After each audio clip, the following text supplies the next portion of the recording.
Good morning, dear students. In last class, we have completed our book exercise question 1 to 5. In today's class, we will discuss the question number 6 to question number 10. Okay. Now, on page number 143, question number 6 is a blacksmith hammer a hot piece of iron while making a tool. A hammer use a piece of iron for making a tool. How does the force due to hammering affect the piece of iron? Okay, means the force due to hammering. Hammering means hathoda. The force due to hammering cause the change in the shape of iron. Means when blacksmith hammer apply the force on iron, then the shape of iron change and it is converted into the desired tool, which shape he wants. Okay. Now, seventh question is an inflated balloon was pressed against a wall after it has been rubbed with a piece of synthetic cloth. We rub a balloon with a synthetic cloth.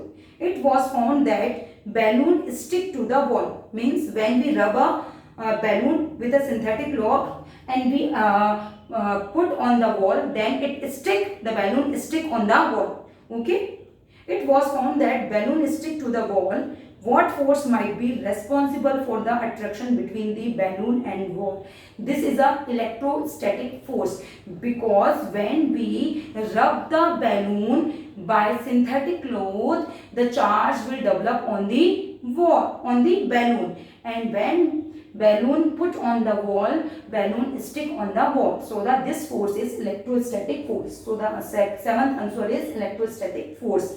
8th, name the force acting on a plastic bucket containing water. A bucket which is filled with water held above ground level. When we held above the ground level, discuss why the force acting on the bucket do not bring a change its state of motion.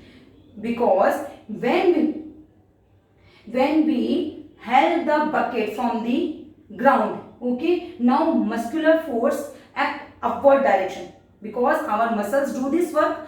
Okay, so this is a muscular force which is work upward direction. Okay, now force of gravity also work in the downward direction.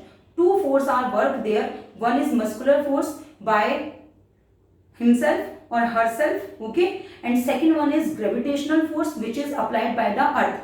So both the force are in opposite direction, okay, and equal to each other. So these cancel out to each other, so there is no change in the state of motion. Okay.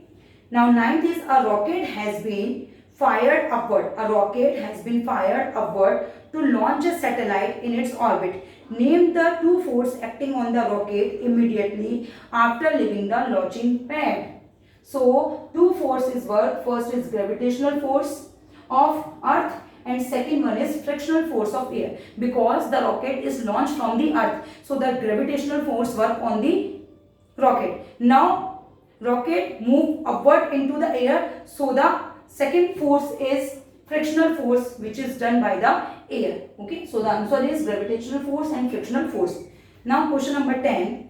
When we press the bulb of a dropper with its nozzle, when we press bulb of dropper with its nozzle kept in water, air in the dropper is seen to escape in the form of bubbles. Okay, once we release the pressure on the bulb, water gets filled in the dropper. The rise of water in the dropper is due to pressure of water, gravity of earth, shape of rubber bulb, atmospheric pressure. What is the answer of this question?